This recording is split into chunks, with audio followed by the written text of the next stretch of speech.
Oke,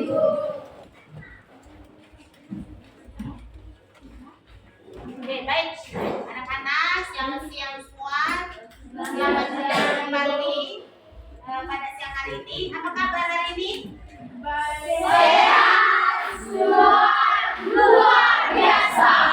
Oke, terima kasih karena kalian masih dalam keadaan yang sehat dan besar harapannya ibu kalian semua dalam kondisi sehat dan siap untuk menerima kegiatan yang akan kita lakukan pada hari ini.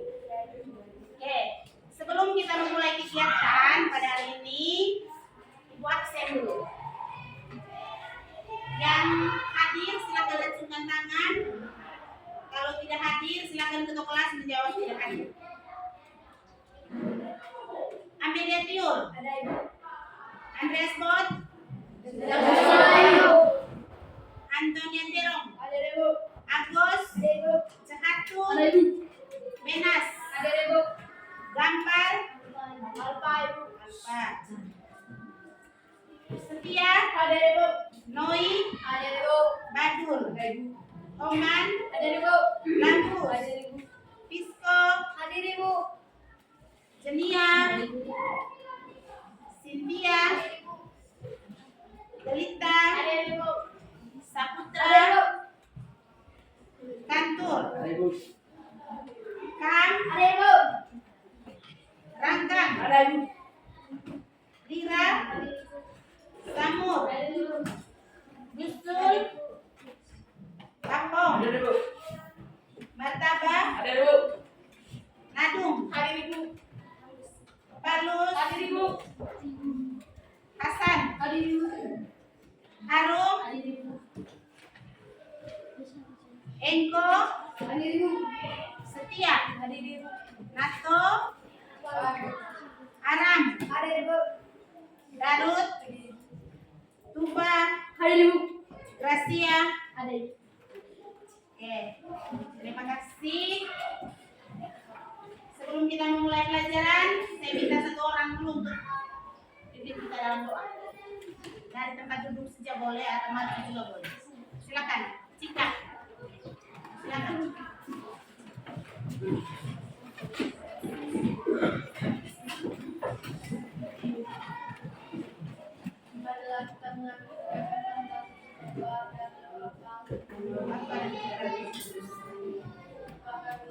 Dari surga dimuliakan telah kerajaan jadilah kehendakmu di atas bumi seperti dalam surga.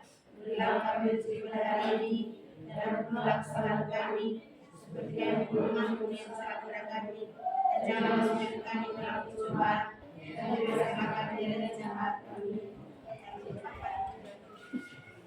Oke, terima kasih. Silakan duduk kembali.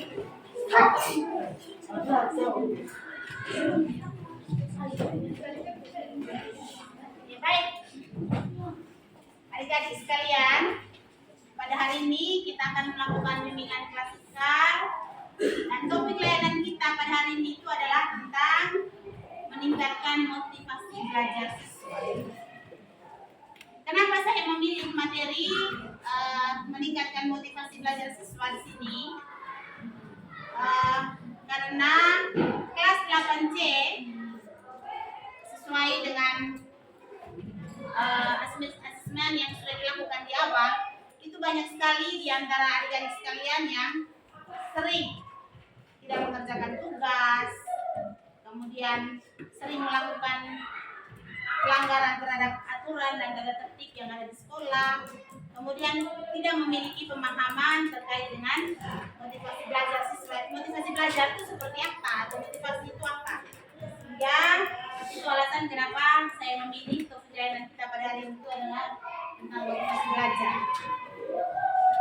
Kemudian tujuan dari kegiatan yang kita lakukan pada hari ini itu adalah yang pertama agar siswa memahami tentang pentingnya memiliki motivasi belajar dalam diri. Kemudian yang kedua itu adalah kamu memahami tentang motivasi intrinsik dan motivasi ekstrinsik itu seperti apa dalam belajar. Jadi itu tujuan dari kegiatan layanan yang akan kita lakukan pada hari ini.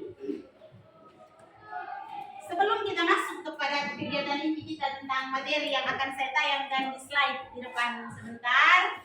Kita ice breaking sedikit. Oke. Ice breakingnya sambil duduk saja supaya tidak terlalu ini. Pakai tepung, tepungnya kalau misalnya tepung 1 berarti tepungnya 1 kali. Kalau tepung 2 berarti tepungnya 2 kali di kiri dan kanan. Kalau 3 itu berarti kiri kanan depan, depan atas. Kemudian kalau 4 2 kali di kiri 2 kali di kanan. Kalau 5 2 kali di kiri 2 kali di kanan dan 1 kali di atas. Oke, kita mulai ya. Konsentrasi yang salah sebentar.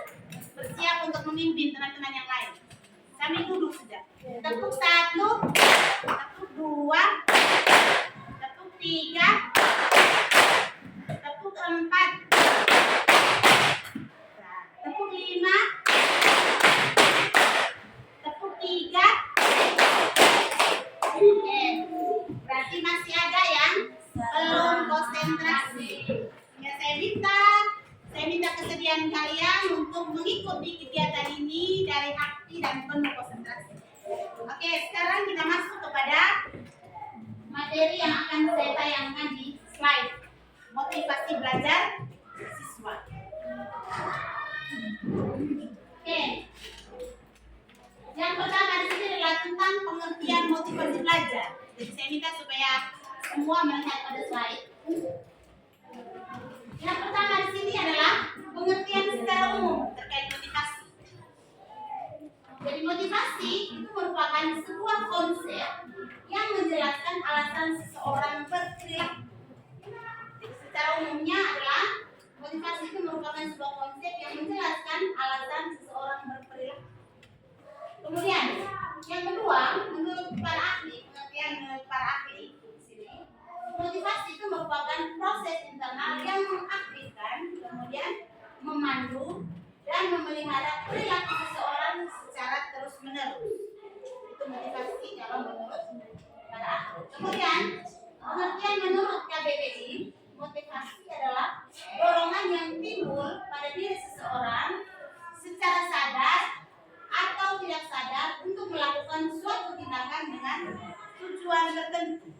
Itu pengertian dari motivasi belajar. Oke. Saya minta supaya ini dipahami dengan baik supaya sebentar ketika kita masuk dalam diskusi kelompok kalian sudah memahami ini. Lanjut ke slide berikutnya.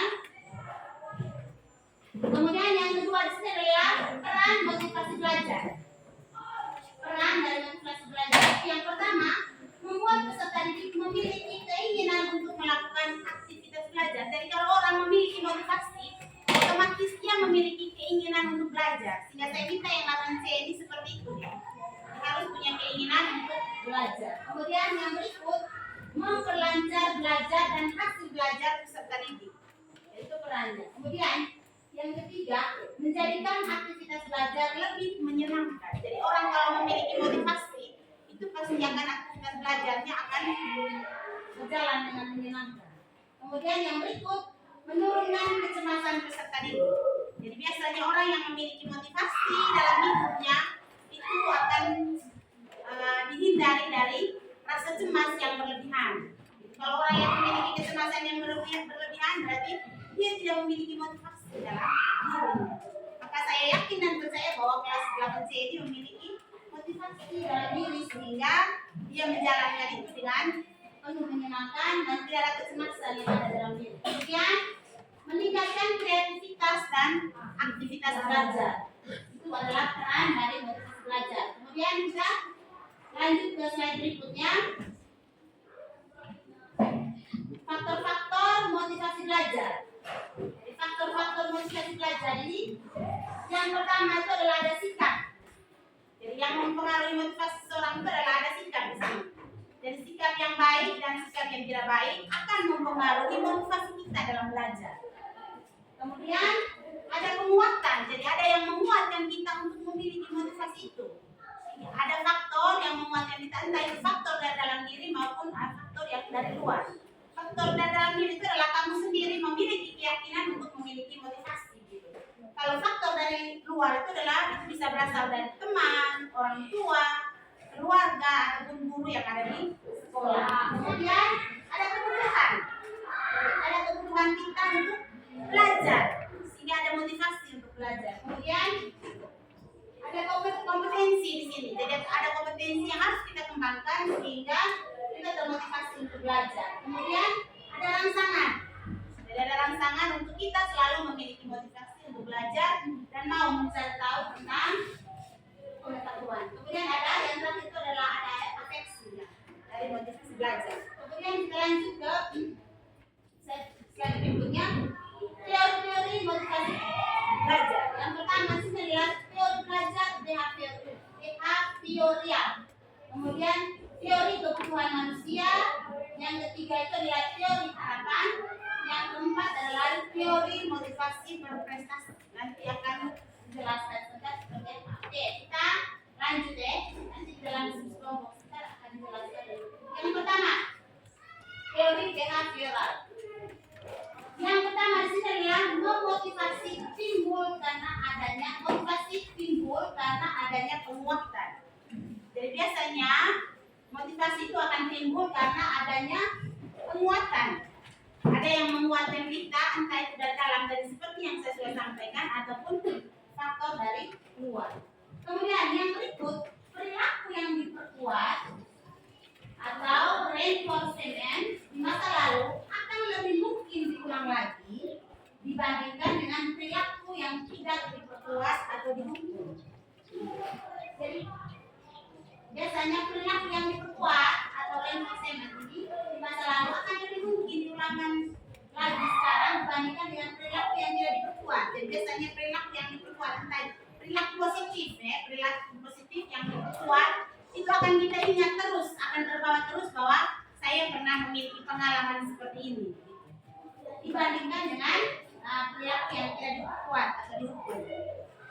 Kemudian contohnya, siswa yang mendapat ranking nilai terbaik dari pendidik akan meningkatkan motivasi belajar. Jadi siswa yang biasanya mendapatkan ranking itu pasti akan lebih meningkat lagi motivasinya untuk belajar.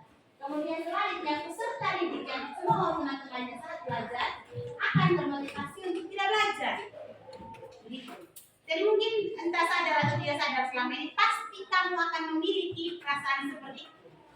Jadi biasanya kalau misalnya setiap hari kita selalu dianggap remeh oleh teman, maka akan muncul dalam diri untuk ya belum saya belajar. Oh, kalau belum saya belajar, pasti orang lain tidak akan mau melihat saya dan sebagainya.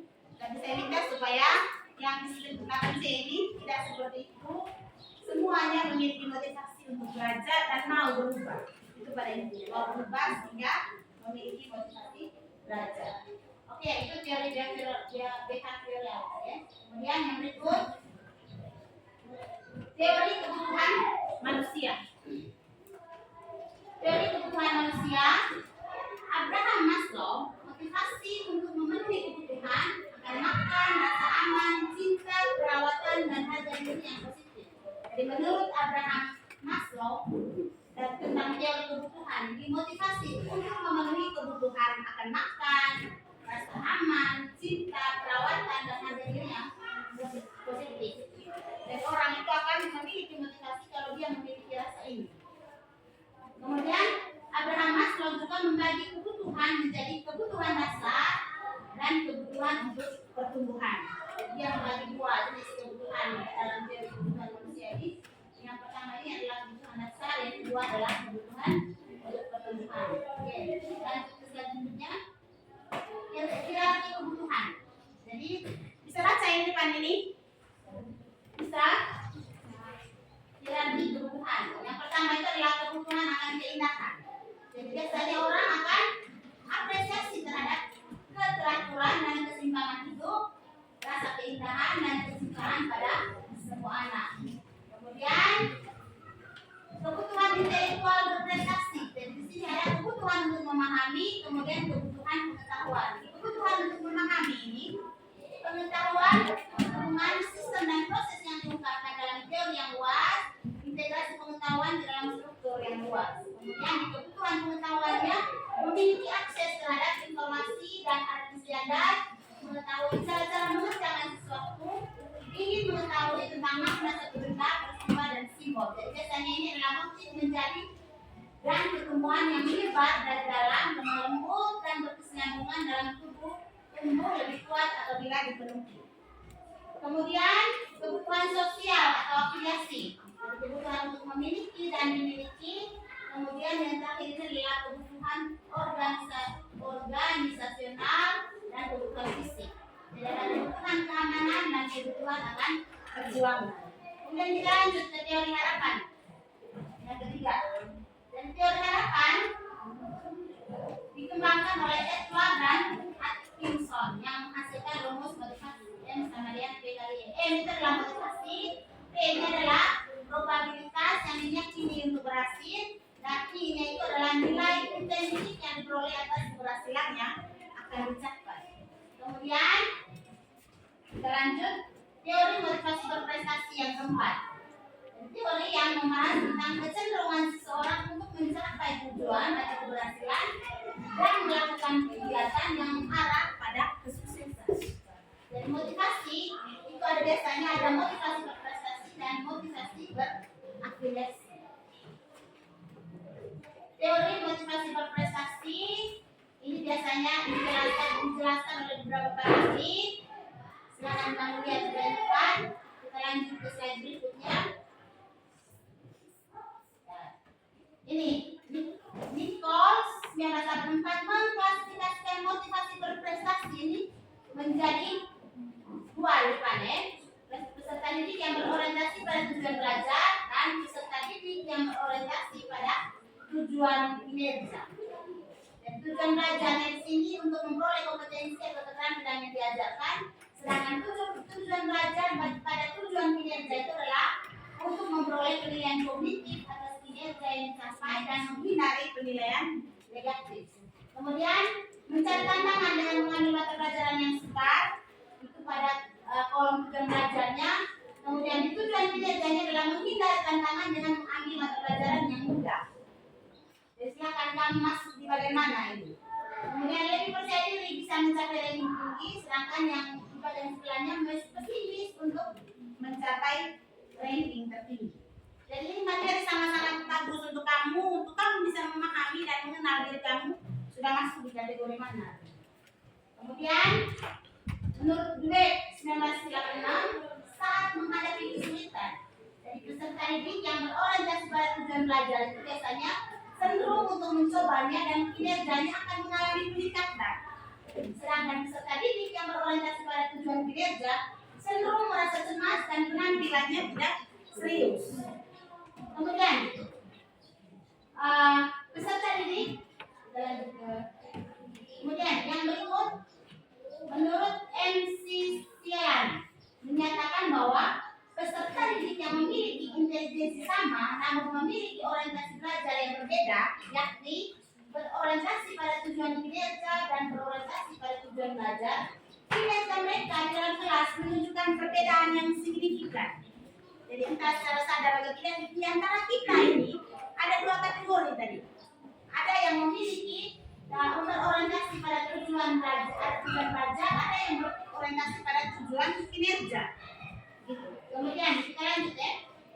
Yang berikut menurut Atkinson, individu dapat dimotivasi untuk berprestasi dengan cara memperoleh keberhasilan atau menghindari kegagalan.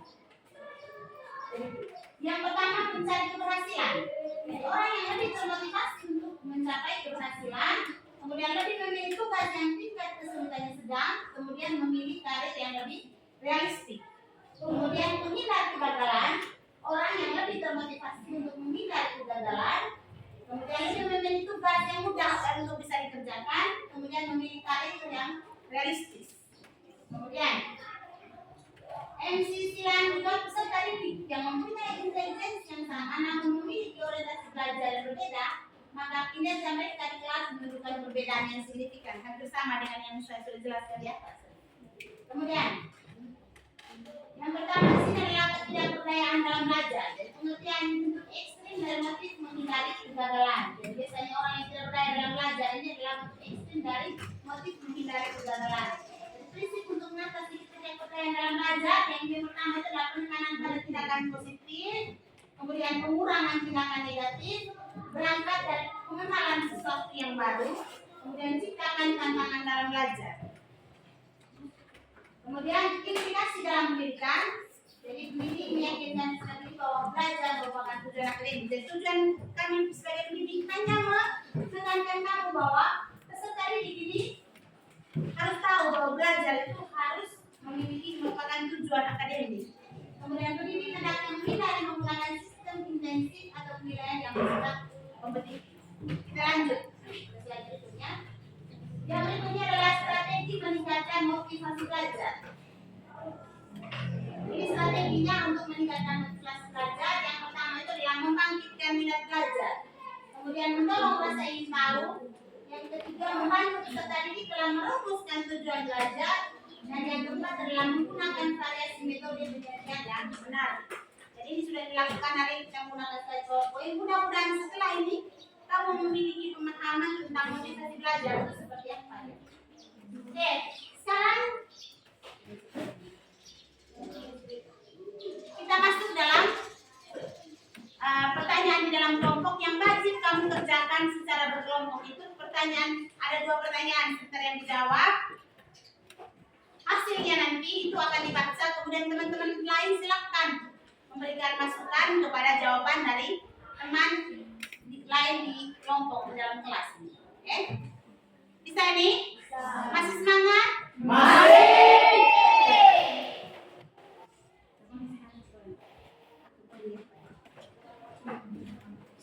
Oke, baik. Sekarang kita masuk pada sesi diskusi. Jadi diskusi ini ada 2 pertanyaan yang akan kamu diskusikan. Silakan dicatat. Yang pertama, silakan siapkan pulpen dan kertasnya masing-masing.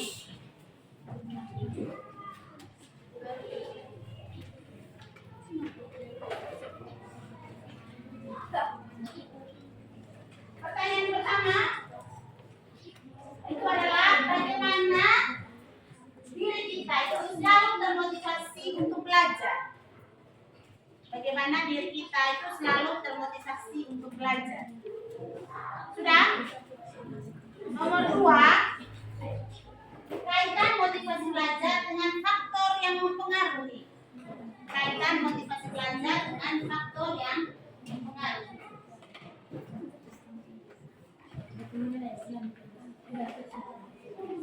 Sudah? Kaitan motivasi belajar dengan faktor yang mempengaruhi. Saya minta diskusinya ini bukan hanya 1 orang yang mengerjakan, tetapi semuanya bersuara. Kaitan motivasi belajar dengan faktor yang mempengaruhi. Itu pertanyaan yang kedua. Oke, silakan berdiskusi sekarang. 1 orang yang menjadi apa? Blend, yang lainnya memberi masukan.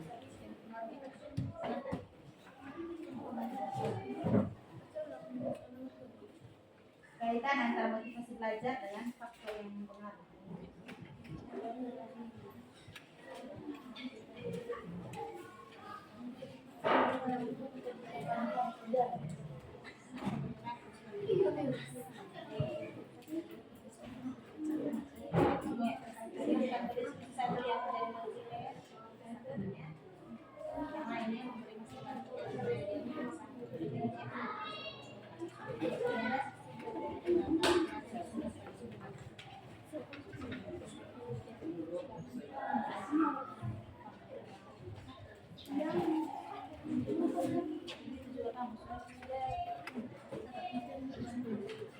Yang lainnya yang suka pertanyaan ini, bagaimana jawabannya? Bagaimana biar kita itu selalu sebelum belajar. Biasanya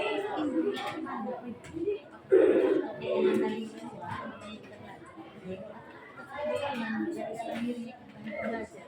Selama ini yang kita diri yang jawabannya Tuhan. Oleh dari dalam diri, kamu belajar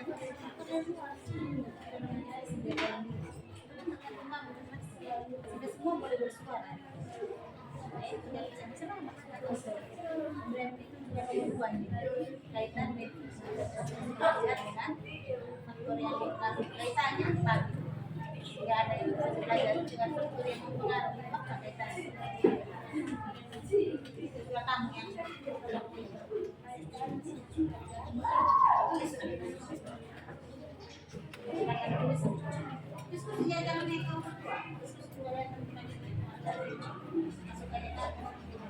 jawaban nomor 1.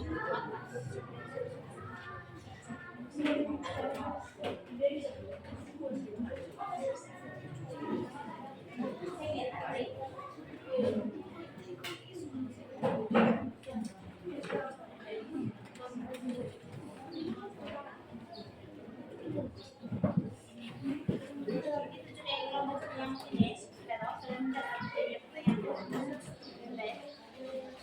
Silakan teman lain boleh masukkan terkait pertanyaannya tadi ya. Iya nanti bukan yang satu orang dulu yang bertanya. Kaitan antara faktor yang mempengaruhi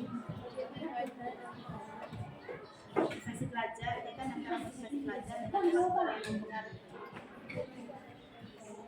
prestasi pelajar dengan faktor yang mempengaruhi. Silakan bersuara sendiri. Kaitan dengan prestasi pelajar dan faktor yang mempengaruhi.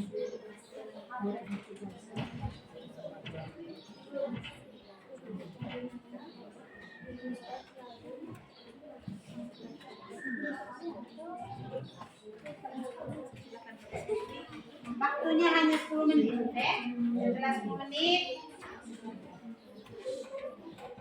kita akan presentasi.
Oke. Sudah selesai? Oke. Presentasinya kita mulai dari kelompok 1, kemudian 2, 3, dan 4. Oke. Jadi ketika salah satu kelompok selesai mempresentasikan hasil diskusinya mereka, silakan kelompok lain memberi aplaus. Bisa paham ini? Bisa. Kita mulai dari kelompok 1. Silakan berdiri untuk yang bertugas membaca, atau semua dalam satu kelompok berdiri di situ saya dari tempat tugas. Silakan perkenalkan diri dan sebagainya. Sebelum kami mempresentasikan hasil diskusi kami akan memperkenalkan diri kami masing-masing. Perkenalkan, nama saya Tisa. Perkenalkan, nama saya Rini. Perkenalkan nama saya Amel. Perkenalkan, nama saya Nendi. Perkenalkan nama saya Cynthia. Perkenalkan nama saya Chandra. Perkenalkan nama saya Timur. Baik, kami akan membacakan hasil presentasi kami. Yang pertama, bagaimana diri kita itu selalu termotivasi untuk belajar? Karena dorongan dari dalam diri kami sendiri untuk belajar. Nomor 2, kaitan motivasi belajar dengan faktor yang dipengaruhi. Karena dorongan dari dalam seperti orang tua yang harus kaitannya karena dorongan atau kemauan dari dalam diri kami sendiri supaya kami bisa tahu apa yang kami tidak tahu. Oke, silakan memberi aplaus dulu untuk kelompok 1. Menurut kelompoknya mereka, pertanyaan nomor 1 itu bagaimana diri kita itu selalu termotivasi untuk belajar. Jadi mereka punya jawabannya, jadi adalah mereka memiliki motivasi untuk belajar itu karena memang munculnya dari dalam diri. Jadi faktor dari dalam diri, faktor internal mereka untuk belajar. Jadi mereka memiliki keinginan untuk belajar bukan karena faktor dorongan dari luar, bukan karena dimaksa untuk belajar makanya mereka belajar. Itu menurut kelompok 1. Silakan ke kelompok 2 untuk membacakan hasil diskusi yang mereka.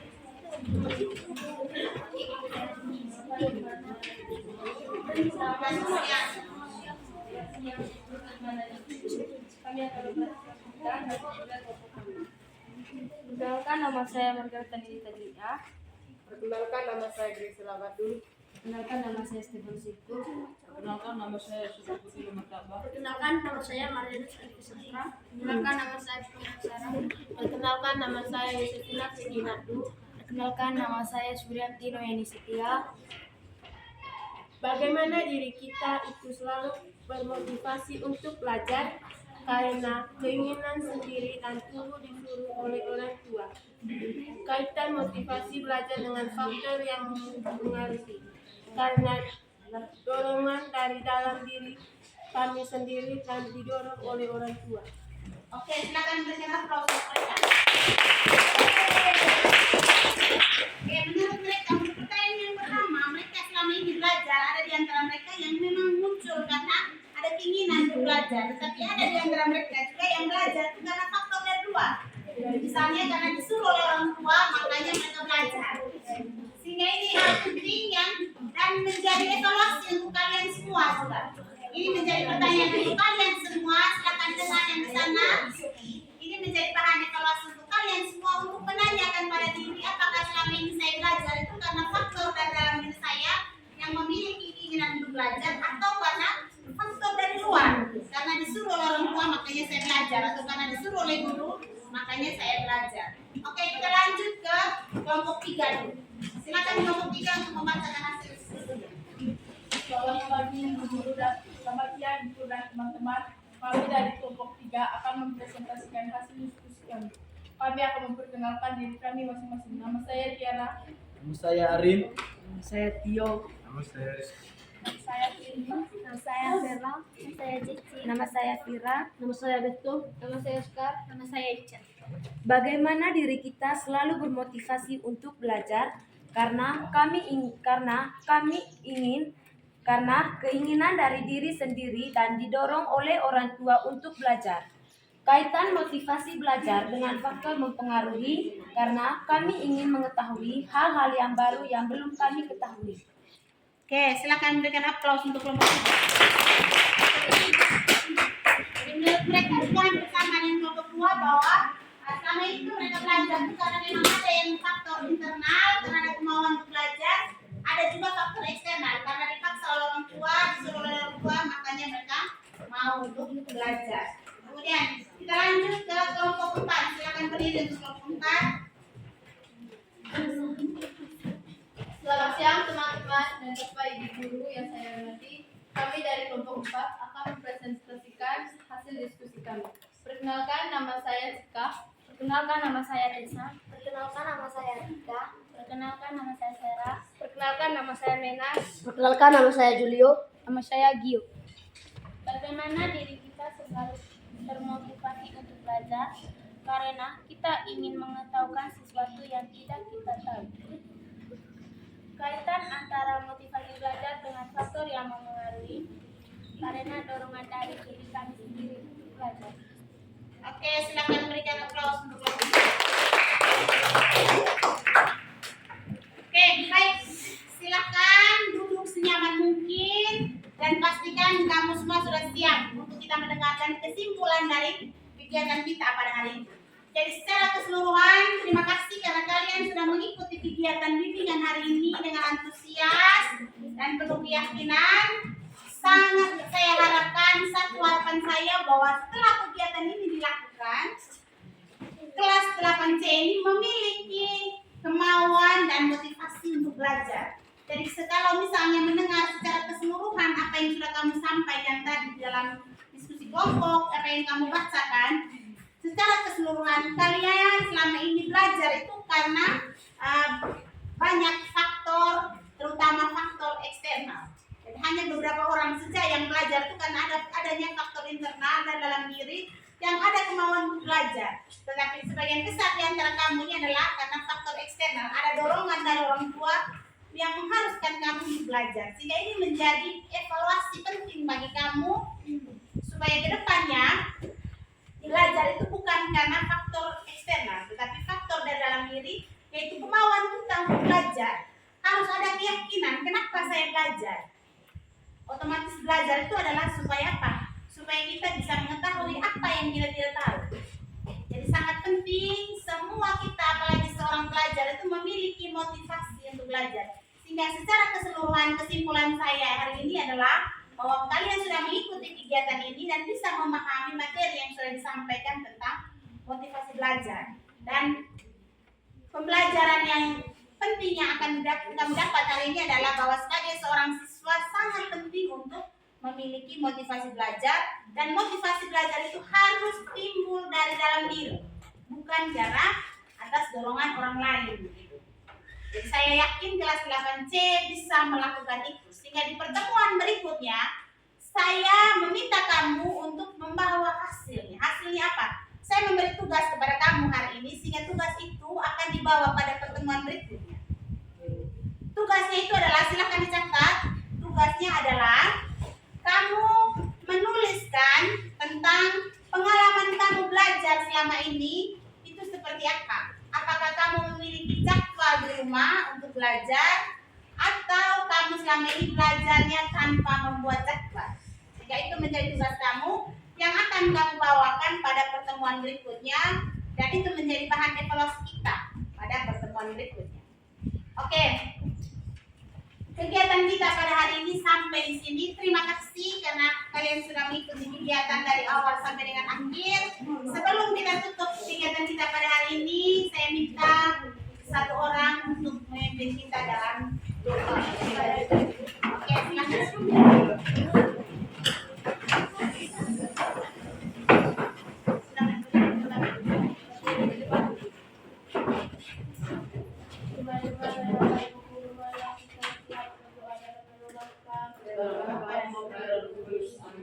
Malaikat Allah,